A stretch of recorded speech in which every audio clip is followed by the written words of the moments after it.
সবাইকে সংবাদ এক নজরে স্বাগত। সঙ্গে আছি আমি আরিফুল ইসলাম। ডেঙ্গু আক্রান্ত হয়ে একদিনে আরও 11 জনের মৃত্যু হয়েছে। এ সময়ে বিভিন্ন হাসপাতালে ভর্তি হয়েছে 1079 জন। চলতি বছর এখন পর্যন্ত ডেঙ্গুতে মৃত্যু হয়েছে 459 জনের এবং হাসপাতালে ভর্তি হয়েছে 86,791 জন।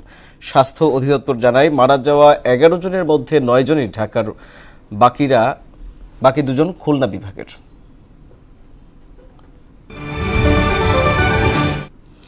শপথ নেওয়ার মধ্য দিয়ে আনুষ্ঠানিকভাবে কমিশনের দায়িত্ব গ্রহণ করলেন সিইসি সহ 5 নির্বাচন কমিশনার।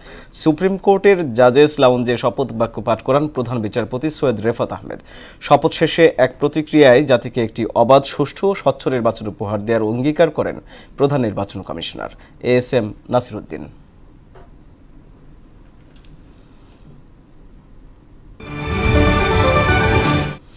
অবাধ ও সুষ্ঠু নির্বাচনের জন্য প্রয়োজনীয় ব্যবস্থা নিতে নতুন কমিশনের প্রতি আহ্বান জানিয়েছেন বিএনপি নেতারা।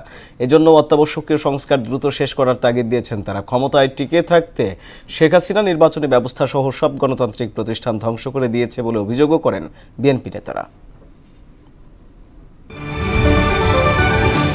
12 দফা দাবিতে আজও রাজধানীতে বিক্ষোভ করেছেন ব্যাটারি চালিত অটোরিকশা চালকরা।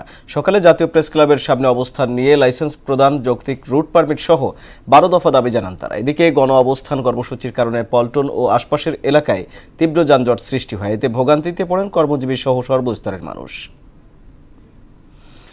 রাজধানীতে অটোরিকশা চলাচলের বিষয়ে উচ্চ আদালত সিদ্ধান্ত নেবে বলে জানিয়েছেন স্বরাষ্ট্র উপদেষ্টা জাহাঙ্গীর আলম চৌধুরী। সচিবালয়ে আইন শৃঙ্খলা সংক্রান্ত উপদেষ্টা কমিটির সঙ্গে বৈঠক শেষে তিনি এসব কথা বলেন।